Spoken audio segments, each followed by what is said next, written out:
asperge or asparagus. That's it today on Let's Cook.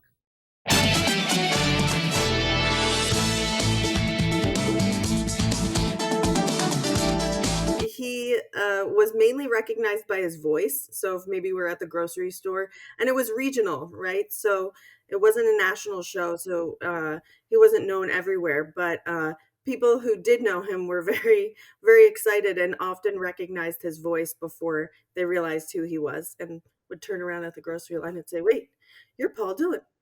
Having a TV cook and like a chef, because he also taught at the school as a father, was a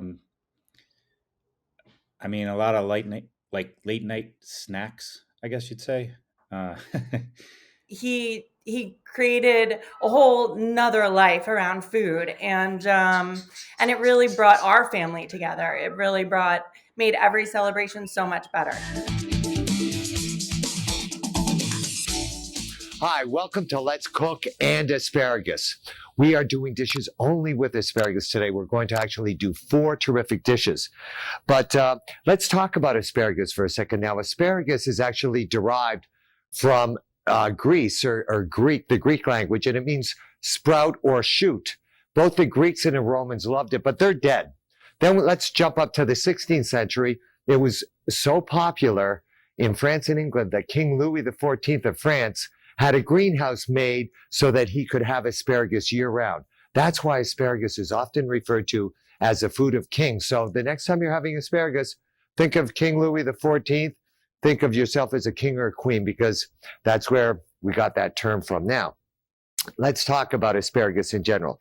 I have 3 asparagus right here. Now, these are medium-sized asparagus right here. When you buy asparagus, you see the end of the shoot right here? You see how the flower is actually starting to open up? This one is a lot more closed. You really want one that's really closed up like this, because that's an indication that it's really nice and fresh. Also, if we look at this end here, you see how nice and dry this is? So when you buy asparagus, and oftentimes in the market, they'll have it standing in water. It's a good idea, as if you even bought a plant, where you take this and you would just cut these ends off like this. See how much better this is now? It's not nearly as dry. Take these ends, put them in water, or wrap them in a towel, a wet paper towel, and put them in a refrigerator. They'll keep much better. The other thing is, the greener the asparagus is, the better it is. So if you have a lighter colored asparagus, it's not as good. The chlorophyll hasn't developed quite as much. And also, white asparagus, if you see white asparagus in the market, it's the white asparagus is actually grown in it's shade grown, or so that the asparagus never hits sunlight or direct sunlight, and that way the chlorophyll doesn't develop. Now, let's talk about peeling asparagus. When you peel asparagus, the easiest way to peel the asparagus is you're going to take the asparagus, take your peeler here, hold it against the edge of your cutting board this way, put your finger and thumb there, then take your peeler, come down this way, bring it back up, come down this way, and turn the asparagus as you go. And when you do this, what ends up happening, and you stop at the same location each time, then you can break this off. You see, you get rid of these. Now, these peelings, always, if you've ever peeled asparagus, these peelings will always gum up your peeler. That way they won't get gummed up. I'll just show you that one more time. Get rid of that. Where we just hold it here, that your fingers tell you where to stop the peeler. That way we're getting rid of that woody end. We just pull it down, peel it here. When you're here, break it off. Comes off nice and neat. Now, to blanch asparagus, I have some boiling water here. And I'm going to show you this boiling water, because wait till you see how much salt I put into it. I'm going to take and I'm going to drop quite a bit of salt in there. And it's going to foam up like that. Then I can take my peeled asparagus and pop it in there. You need a lot of salt in the water. Let me explain why you need a lot of salt in water. First of all, you see how bright and green this is coming? Chlorophyll is released from a green vegetable at about 158 degrees. When it releases the chlorophyll, it also releases an acid. The acid can react with the green vegetable, and that's where you'll get it to be discolored. The salt somewhat neutralizes that acid. That's because of the alkaline in the acid, neutralizes it, so you lock into color. To further lock into color, you take the asparagus like this, and we drop it in ice water. Now, what the ice water does is it stops that cooking process. You no longer have any of the chlorophyll coming out of it. and it stays really bright green. See how bright green this is? As a matter of fact, right over here, I have a plate of this asparagus right here. Look how nice and bright green that is. That's absolutely gorgeous, isn't it? Now, the other thing is when you do blanch asparagus like this, as soon as it stopped cooking, remove it from the water, because what you've done is you've broken down the cellulose in the asparagus and it can absorb water. So you need to make sure that you remove that as soon as it's cooled down from the water. If it's still warm, and this is still a little warm, I'll leave it in there just to make sure it's nice and cold. Now, what are we doing now? Now we're making a salad. And what we're going to do is we have 3 great flavors that we're putting in the salad. One flavor is we're going to put in a little bit of red onion in this asparagus salad.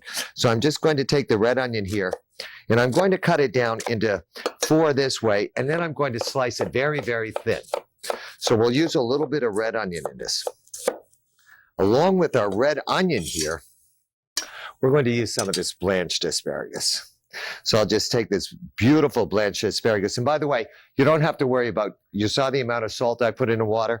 You don't have to worry about that because it really doesn't go into the asparagus. It just somewhat neutralizes. So I'll cut up my asparagus this way.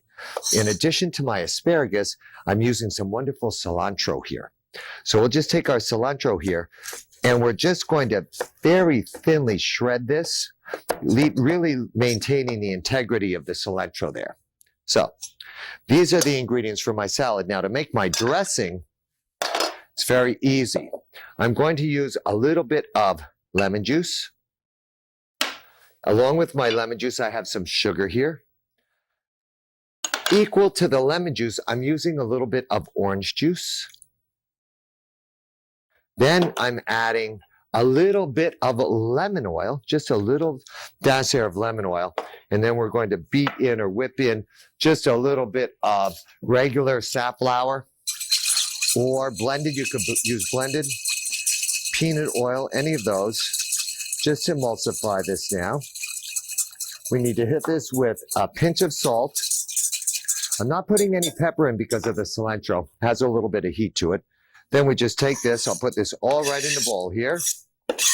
We're gonna toss this together and plate this up. Let me just get my bowl right here. Just have to gently toss this, and we would only dress this right before we're about to serve it. So let me toss this. I'm going to get this in a bowl, and we're gonna take a little break, but then when we come back, we're making a delicious asparagus flan with a cold tomato sauce. Don't go anywhere, we're talking asparagus today, and let's cook. We'll be right back. What a beautiful salad. That's the asparagus, cilantro, and red onion salad we made last segment. Now, we're doing an asparagus flan. Now, to make the flan, the first thing I'm going to do is in my food processor here, I already have my asparagus, which is blanched. You really need to blanch this. You don't have to really peel it, but I peeled mine just to get rid of that woodiness. I'm going to take and let that puree. Now, while that's pureeing, in my bowl right here, I'm going to take some egg yolks, a cup of cream, a little bit of flour, just a pinch there, some cayenne pepper, a little bit of salt here, and mix this together because this will be the base for my flan. Now my asparagus here is really pureeing nicely. We really need to make sure that this is very, very fine when we puree it. So we'll just get everything off the side here. See that wonderful bright green color, absolutely out of this world. And again, this is not really going to come up to a high enough temperature in the oven to cook the asparagus. So you do need to use blanched asparagus. This is good. Now, be careful whenever you work with this Cuisinart that you're careful with those blades. We'll remove this now. Now you'll notice the ratio of my asparagus here to my cream and egg mixture, it's about equal parts. So I'm using 50% of each in here. Just take this, we'll get this in here. And all we have to do is mix this together. Now you could taste this if you're not afraid of the raw yolk. If you're afraid of the raw yolk, what you could do is you could actually take a little bit of this, heat it up in a microwave, and then determine if it's well seasoned enough. But we'll just take this, mix this together nicely. Then we're going to go ahead and tray this up and put the, actually, not tray it up. I'm going to put some in a ramekin or a porcelain bowl here that can go in the oven. And I also have these right here. These are silicone. And what's great about these is nothing sticks to them. So I can bake in these in the oven, and then I can just pop out my flan and it comes out very easily. Now, we're just going to take this now. And it's also important that even with the silicone here, so that it does come out easy, because it's a very fragile flan, that you spray this with oil, and you also spray the inside of this with oil. So can I just have just a little spray oil? Thank you, Dana.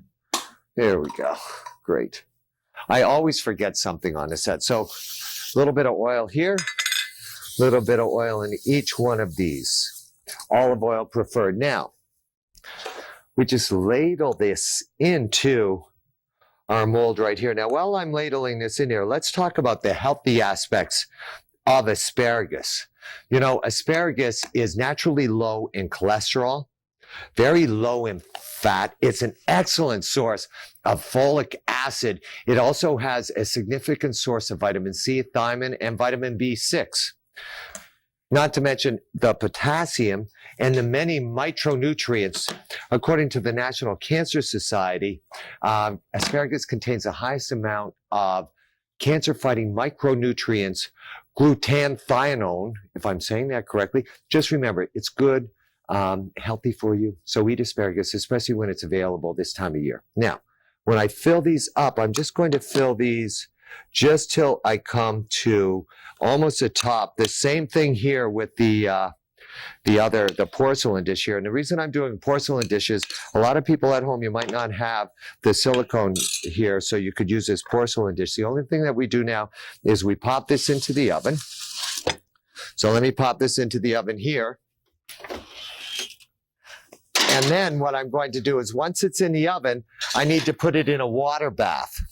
So I'll just take some nice water here, making sure that it comes at least halfway up the dish.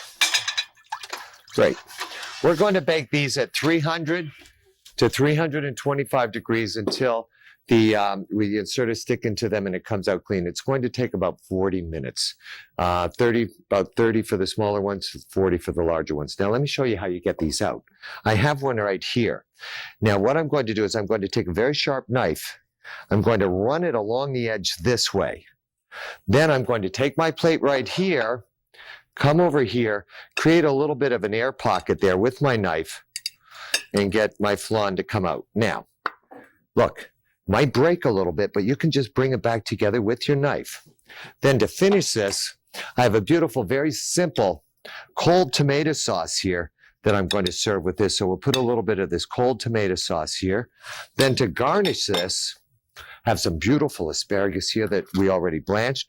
We'll just take a piece, we'll cut it here, have that coming out of it here, and then take a little bit of the stem as well and set that up in the tomato sauce.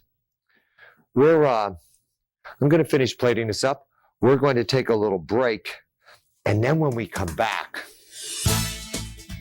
what would an asparagus show be without asparagus risotto? Don't go anywhere. We'll be right back. Hi, welcome back to Asparagus Today on Let's Cook. Now we're making risotto. Now, in this pan right here, I have some onions that I've sauteed in a little bit of olive oil here, just till they're translucent. Now I'm going to add the risotto to them. This is a risotto I'm putting in here, and I'm going to leave some in my hand just so I can show you what this looks like. But this is an Italian arborio rice, and it is short and it has a flat grain to it. Cooks a little differently than other rices, releases more starch, and it produces a creamy rice. Now, the trick to making risotto, just like you're making pilaf, is we take the rice now and we cook it with our aromatics, our onions at this point, just until we've made sure that we cook it on all sides. Then, to make classic risotto, a little bit of dry white wine in there. We're going to add this wine to this and cook this down just until we can see the bottom of the pot here where there's no liquid running out of the rice. And this happens relatively quickly. This is going to impart the fragrance, the flavor of the wine out of this world. So you can already look in this now, and you see what's happening with this now? See how when it goes back here, that you don't see the liquid running, the rice runs right in there. See how it's already getting a little creamy there? Now what I'm going to do is I'm going to add my liquid to this. Normally I would use stock, however, this time I'm using hot water. We add a little bit of water to this, and what we're going to do, and we don't salt this yet, what we're going to do right now is just stir this and simmer this just until the same thing happens again, where I no longer see the water running and I can take a little bit more water in there. You do this a little bit of liquid at a time. You don't put all the liquid in at one time, because the rice is going to gradually absorb this and produce this wonderful creamy texture that you're starting to see here now. Now, as you cook this and you add a little bit more, you stir it gently. Make sure it only simmers. See how it's just simmering there? You don't want it rapidly boiling. When the rice starts to get done, this is exactly what it's going to look like over here, where this is a little creamy. And you can do this ahead, but you can see how this rice is really blown up here. Now, to this now, I'm going to add my asparagus, my roasted red peppers, and some manchego cheese. I also need just a little bit more liquid in here, and this will happen where the rice will take it. We'll add a little bit more liquid in there just so that we have a wonderful, creamy, almost porridge texture. I'm not cooking the asparagus in this. The asparagus is already cooked. All I have to do is heat the asparagus up in the risotto here. Then we're going to finish this with a little bit of manchego cheese. Okay, so we add this manchego cheese, a Spanish cheese, wonderful, instead of using a Romano cheese or Pecorino Romano cheese. See how beautiful that looks? Then we'll just take this now. Of course, taste it for salt and pepper, and we'll plate this up. So let me start to plate this up right here, as this is good to go. And while I'm plating this up, you know, our asparagus risotto that we have here. Additionally, we did a wonderful asparagus red onion and cilantro salad. And then, of course, we also made the wonderful asparagus flan with the tomato sauce. We're going to take a little break, and then when I come back, we're talking pan-seared monkfish with an asparagus melon and yellow roasted pepper salsa. Don't go anywhere. It's Asparagus Today on Let's Cook. We'll be right back.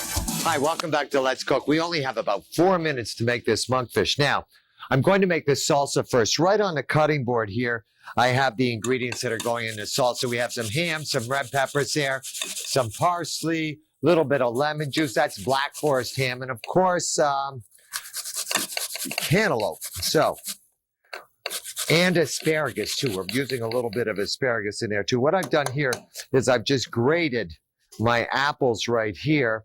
Now to these apples that I've grated right here, I'm just going to add a little bit of lemon juice, just so that way that they won't oxidize. Then we're going to take our ingredients right here, slide them right in with the apple juice. I just have to get a little bit of asparagus over here to add to this too, because actually, you know, we're so excited about this and we realize it's an asparagus show, but I forgot my asparagus. So do we have any blanched asparagus here, Puck? Thank you. Great. So here, just take a few stalks of asparagus right here, and we're just going to cut these down into round circles. Now, while I'm cutting these down into round circles, I'm also going to start to sear my monkfish. So let's get this asparagus in here. I can't believe I forgot asparagus, and we only have 2.5 minutes left in show to finish this. So let me just put my safflower oil in there. I'm going to come back to that. In my pan right over here, I'm going to sear my monkfish. Now, I have my monkfish. It's thinly sliced, and I'm dredging it into flour, and I'm shaking off that excess flour. I'm going to drop this in a pan and let this start to sear off. This is going to cook very quickly. This is only going to take about 3 minutes to cook. That's why if I come over to this pan right here, you can see exactly what it looks like once it's ready to be turned. So now I'm going to come over here and turn this over. You see how nicely brown that is? We're just going to let this finish cooking in the pan here while I finish my salsa here. To finish the salsa now, I'm just going to take a little spoon right here, just going to toss this around. Now, This doesn't need any salt because of the ham that's in there. However, it could use just a little bit of pepper here. So just drop a little bit of pepper in here. And, oh, maybe just a little bit of salt, but I can't touch the salt with my hands because I just handled the fish, so I will put a little bit of salt in there. We toss this around. Look at the colors in this. Out of this world. Actually, doesn't that look great? Now, I'm going to plate this up now because my monkfish is done. We're going to come over here, set this up right in the bottom of our dish here.